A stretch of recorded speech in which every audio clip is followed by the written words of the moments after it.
5억을 주고 이런 꼴을 보게 될 줄은 몰랐습니다. 김영희 할머니는 떨리는 손으로 한약 보따리를 꼭 껴안으며 현관문 앞에 서 계셨습니다. 그날의 충격은 평생 세탁소를 운영하며 손톱 밑에 때를 묻히면서도 굽히지 않았던 그분의 자존심을 산산조각 냈습니다. 50년 전 25의 나이에 교통사고로 남편을 먼저 보낸 영희 할머니는 그때부터 혼자였습니다. 장례를 치르고 나니 손에 쥔 건 돌도 안 된 아들 태준이와 남편이 받던 월급 석 달치가 전부였습니다. 친정어머니는 애 데리고 어떻게 사냐, 시집이나 다시 가라고 하셨지만 영희 할머니는 고개를 저었습니다. 제 아들은 제가 키웁니다. 그렇게 다짐하고 동네 세탁소에 취직했습니다. 새벽 5시에 일어나 아들 밥 먹이고 어린이집에 맡긴 뒤 저녁 9시까지 다림질을 했습니다. 증기가 뿜어져 나오는 다리미 앞에서 여름엔 땀에 젖고 겨울엔 손이 트도록 일했습니다. 주인 할머니가 영희야, 너는 손재주가 있어. 이 일 계속하면 돈 벌 수 있을 거야 라고 격려해 주셨고 영희 할머니는 그 말을 믿고 악착같이 돈을 모았습니다. 태준이가 초등학교에 들어갈 무렵 영희 할머니는 모은 돈으로 작은 세탁소를 인수했습니다. 은행 대출도 받았지만 자신의 손으로 벌어서 갚아나갔습니다. 아들이 학교에서 돌아오면 세탁소 구석 책상에서 숙제를 했습니다. 중학교 때 태준이가 친구들과 학원에 가고 싶다고 했을 때도, 고등학교 입시 학원비가 필요할 때도 영희 할머니는 허리띠를 졸라매고 보냈습니다. 새벽 5시에 일어나 도시락을 싸서 학원 가는 아들 손에 쥐어줬습니다. 드디어 태준이가 지방국립대에 합격했습니다. 영희 할머니에게는 하늘의 별을 딴 것 같았습니다. 합격증을 들고 온 아들을 끌어안고 한참을 울었습니다. 대학 4년 내내 등록금과 생활비를 보내기 위해 세탁소 문을 더 일찍 열고 더 늦게 닫았습니다. 아들에게 단 한 번도 돈이 없다는 소리를 하지 않았습니다. 태준이가 졸업하고 회사에 취직했을 때 영희 할머니는 이제야 조금 숨을 돌릴 수 있다고 생각했습니다. 그런데 태준이가 엄마, 저 결혼하고 싶은 사람이 생겼어요 라고 말했을 때 영희 할머니는 기쁘면서도 걱정이 앞섰습니다. 요즘 결혼하려면 집이 있어야 한다는 걸 알고 있었으니까요. 태준이가 소개해준 수진 씨는 깔끔하고 예의 바른 여성이었습니다. 결혼 준비가 시작되자 수진 씨네 부모님은 요즘 신랑 측에서 집을 준비하는 게 상식 아닙니까? 라고 말했습니다. 영희 할머니는 가슴이 철렁했지만 제가 마련해 드리겠습니다 라고 약속했습니다. 세탁소를 담보로 은행 대출을 받고 평생 모아둔 예금을 모두 털어 5억 원을 마련했습니다. 태준이가 엄마, 이렇게까지 하시면 안 돼요 라고 말렸지만 영희 할머니는 고집을 꺾지 않았습니다. 아니야, 내가 좋은 집에서 시작해야 해. 엄마는 괜찮아. 결혼식 날 영희 할머니는 남편의 영정사진을 가슴에 품고 여보, 우리 아들 장가가요 라고 중얼거리며 눈물을 훔쳤습니다. 신혼살림을 차리고 몇 달이 지났을 때 태준이에게서 전화가 왔습니다. 엄마, 수진이가 임신했어요. 영희 할머니는 너무 기뻐서 한참을 웃었습니다. 손주를 보게 된다는 생각에 가슴이 벅찼습니다. 50년을 혼자 살아온 외로움이 한순간에 날아가는 것 같았습니다. 영희 할머니는 바로 한의원으로 달려갔습니다. 원장님, 임신한 며느리 태교에 좋은 한약 좀 지어주세요. 한약값이 만만치 않았지만 기꺼이 지갑을 열었습니다. 보약까지 추가로 지어서 무거운 보따리를 들고 아들네 집으로 향했습니다. 버스를 2번 갈아타고 가는 길이었지만 발걸음이 가벼웠습니다. 아파트 현관문 앞에 도착해서 초인종을 눌렀습니다. 1번, 2번, 3번. 응답이 없었습니다. 이상하네. 분명 집에 있을 시간인데. 영희 할머니는 태준이가 알려준 비밀번호를 떠올렸습니다. 들어가도 되겠지? 임신했는데 혹시 어디 아픈 건 아닐까? 걱정스러운 마음에 비밀번호를 눌러 문을 열었습니다. 현관문이 열리고 거실이 보이는 순간 영희 할머니는 그 자리에 얼어붙었습니다. 소파에 수진 씨가 한 남자와 마주 앉아 와인 잔을 기울이고 있었습니다. 두 사람은 서로의 눈을 보며 친밀하게 웃고 있었습니다. 남자의 손이 수진 씨의 손등을 가볍게 쓰다듬는 게 보였습니다. 테이블 위에는 치즈와 과일이 놓여 있었고 은은한 음악이 흐르고 있었습니다. 누구세요? 남자가 황급히 일어섰습니다. 수진 씨도 깜짝 놀란 표정으로 일어나 와인 잔을 내려놓았습니다. 남자는 재킷을 집어들고 영희 할머니를 지나쳐 현관문 밖으로 뛰쳐나갔습니다. 영희 할머니는 손에 든 한약 보따리를 꼭 쥔 채 말을 잇지 못했습니다. 어머님, 왜 허락도 없이 남의 집에 그냥 들어오세요? 수진 씨가 먼저 목소리를 높였습니다. 영희 할머니는 어이가 없었습니다. 내가 남의 집이라고? 내 돈 5억으로 마련한 집에. 하지만 그 말을 꾹 참았습니다. 대신 떨리는 목소리로 물었습니다. 저 남자는 누구니? 회사 동료예요. 업무 때문에 잠깐 들렀다 가는 거예요. 수진 씨는 태연하게 대답했습니다. 하지만 영희 할머니의 눈에는 테이블 위의 와인과 두 사람의 친밀한 분위기가 선명하게 보였습니다. 업무라고? 집에서 와인을 마시면서 영희 할머니의 목소리가 커졌습니다. 그리고 너 지금 임신 중이잖니? 임신부가 술을 마시면 어떡하니? 뱃속 아기는 생각 안 해. 수진 씨의 표정이 차갑게 굳어졌습니다. 제 인생에 간섭하지 마세요.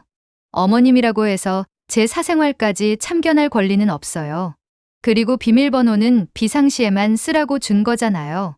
이렇게 무단으로 들어오시는 건 주거 침입이에요. 영희 할머니는 가슴이 무너지는 것 같았습니다. 지난 50년간 손톱 밑에 때를 묻히며 모은 돈으로 마련한 집에서 자신의 손주를 뱃속에 품고 있는 며느리에게 주거 침입이라는 말을 들은 것입니다. 한약 보따리를 바닥에 내려놓고 수진 씨를 똑바로 바라봤습니다. 수진 씨, 나는 내가 우리 태준이를 잘 만나줘서 고마웠어. 그래서 내 평생 모은 돈을 다 털어서 이 집을 마련해줬어. 그런데 지금 이게 뭐 하는 짓이니? 영희 할머니의 목소리가 떨렸습니다. 임신부가 술을 마시고 낯선 남자를 집에 들이고 이게 며느리가 할 짓이니? 어머님은 옛날 사람이라 몰라서 그래요. 요즘은 다 이렇게 살아요? 수진 씨는 팔짱을 끼고 당당하게 말했습니다. 영희 할머니는 더 이상 참을 수 없었습니다. 집으로 돌아와 태준이에게 전화를 걸었습니다. 태준아, 엄마한테 와라. 당장. 전화를 받은 태준이는 어머니의 심각한 목소리에 놀라 회사를 조퇴하고 달려왔습니다. 엄마, 무슨 일이에요? 태준이가 걱정스럽게 물었습니다. 영희 할머니는 오늘 본 광경을 있는 그대로 이야기했습니다. 태준이는 처음에는 믿지 못하겠다는 표정이었지만 점차 얼굴이 굳어졌습니다. 태준아, 엄마가 50년을 혼자 살면서 온갖 고생을 다 했어. 새벽부터 밤까지 다림질하면서 너 하나 잘 키우려고 악착같이 살았어. 내가 행복하게 사는 모습 보는 게 엄마의 유일한 낙이었어. 영희 할머니의 목소리가 떨렸습니다. 그런데 오늘 내가 본 건 뭐니? 내 며느리가 낯선 남자와 술을 마시고 있었어. 내 손주를 뱃속에 품고 있으면서. 태준이는 고개를 숙였습니다. 엄마, 죄송해요. 제가 수진이한테 잘 얘기해 볼게요. 얘기해 볼게요가 아니야. 영희 할머니의 목소리가 단호해졌습니다. 태준아, 엄마 말 잘 들어. 너한테 두 가지 선택권을 줄게. 하나는 내가 준 5억을 당장 갚는 거야. 그 돈으로 다시 대출을 갚고 내 노후를 준비할 거야. 아니면 수진 씨와 이혼하든지. 둘 중 하나 선택해. 엄마, 태준이가 소리쳤습니다. 그게 무슨 말씀이세요? 너희 아빠가 살아계셨으면 이런 꼴을 보고 뭐라고 했겠니? 나는 평생을 정직하게 살았어.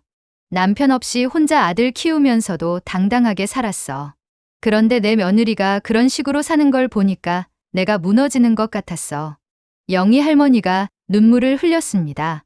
내 손주가 저런 엄마 밑에서 자란다고 생각하니까 가슴이 찢어져. 며칠 후 영희 할머니는 변호사 사무실을 찾았습니다. 변호사님, 제가 며느리한테 준 전세금 5억을 돌려받을 수 있을까요? 변호사는 서류를 검토한 후 말했습니다. 계약서에 영희 할머니 명의로 되어 있고 대출도 할머니 명의로 받으셨다면 법적으로 청구할 수 있습니다. 증여가 아닌 차용이었다는 증거를 확보하셔야 합니다. 영희 할머니는 집으로 돌아와 은행 대출 서류와 통장 내역을 모두 복사했습니다. 그리고 태준이에게 정식으로 내용 증명을 보냈습니다. 아들 태준과 며느리 수진에게 본인 김영희는 2024년 5월 1일 전세금 명목으로 지급한 5억 원을 2025년 11월 30일까지 반환할 것을 요구합니다. 반환하지 않을 시 법적 조치를 취할 것임을 알려드립니다. 내용 증명을 받은 수진은 패닉에 빠졌습니다. 이게 무슨 일이에요? 시어머니가 준 돈이잖아요. 태준이 돈 안 처해졌습니다. 수진아, 5억을 어떻게 갚아? 우리 통장에 그런 돈 없잖아. 두 사람은 결국 수진의 부모님께 도움을 요청했지만 수진의 부모님은 우리는 딸 결혼할 때 예물 3천만 원어치 줬다. 신랑 집 문제는 신랑 집에서 해결해라라고 선을 그었습니다. 결국 태준이는 다시 어머니를 찾아왔습니다. 엄마, 제발 용서해 주세요. 하지만 영희 할머니는 고개를 저었습니다. 태준아, 엄마는 이미 결심했어. 나는 내가 행복했으면 좋겠지만 나를 무시하고 우롱하는 며느리와는 더 이상 가족으로 지낼 수 없어. 한 달이 지났지만 태준과 수진은 돈을 마련하지 못했습니다. 결국 영희 할머니는 법원에 소송을 제기했습니다. 재판 과정에서 수진의 그날 일이 모두 드러났습니다. 그 남자는 단순한 회사 동료가 아니라 수진의 대학 동창이자 오래전부터 연락을 주고받던 사이였습니다. 카카오톡 메시지 기록이 증거로 제출되었고 거기에는 두 사람의 친밀한 대화가 고스란히 담겨 있었습니다. 법정에서 메시지가 낭독되자 태준은 충격에 빠졌습니다. 자신이 알던 아내의 모습이 전부가 아니었다는 걸 깨달은 것입니다. 재판부는 영희 할머니의 손을 들어줬습니다. 전세금 5억 원은 증여가 아닌 차용으로 인정되며 피고는 30일 이내에 원고에게 5억 원을 반환하라. 태준은 결국 선택을 해야 했습니다. 5억을 마련할 방법이 없었던 그는 수진에게 이혼을 통보했습니다. 수진은 아이는 어떻게 하려고? 라고 물었지만 태준은 내가 제대로 된 사람이었다면 우리 가족은 행복했을 거야 라고 대답했습니다. 영희 할머니는 전세금을 돌려받아 은행 대출을 모두 갚았습니다. 그리고 남은 돈으로 조그만 원룸을 하나 구입했습니다. 이제 나도 내 집이 생겼네. 그 집은 크지 않았지만 오롯이 자신만의 공간이었습니다. 더 이상 누구 눈치 보지 않고 살 수 있는 곳이었습니다. 세탁소로 돌아온 영희 할머니는 예전처럼 다림질을 했습니다. 하지만 이제는 누군가를 위해서가 아니라 자신을 위해서 일했습니다. 손님들이 영희 할머니, 요즘 표정이 밝아졌네요 라고 말하면 그런가요? 이제 제 인생을 사는 것 같아서 그런가 봐요 라고 대답했습니다. 어느 날 한 손님이 물었습니다.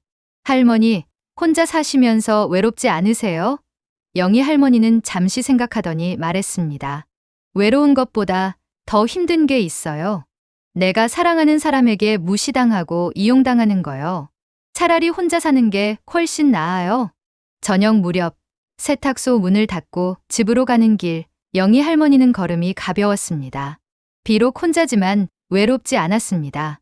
자신을 존중하지 않는 사람과 억지로 관계를 유지하는 것보다 혼자서 당당하게 사는 게 훨씬 낫다는 걸 깨달았습니다. 50년 전 남편을 잃었을 때도 좌절하지 않고 일어섰던 것처럼 이번에도 영희 할머니는 자신의 힘으로 다시 일어섰습니다. 집에 도착해서 작은 원룸 문을 열었습니다. 비록 작지만 깨끗하고 아늑했습니다. 냉장고에서 반찬을 꺼내 상을 차렸습니다. 혼자 밥을 먹으면서도 마음은 풍요로웠습니다. 나는 정말 열심히 살았어. 후회 없어. 영희 할머니는 스스로를 격려하며 밥을 한 숟가락 떴습니다. 영희 할머니의 이야기는 이렇게 끝이 났습니다.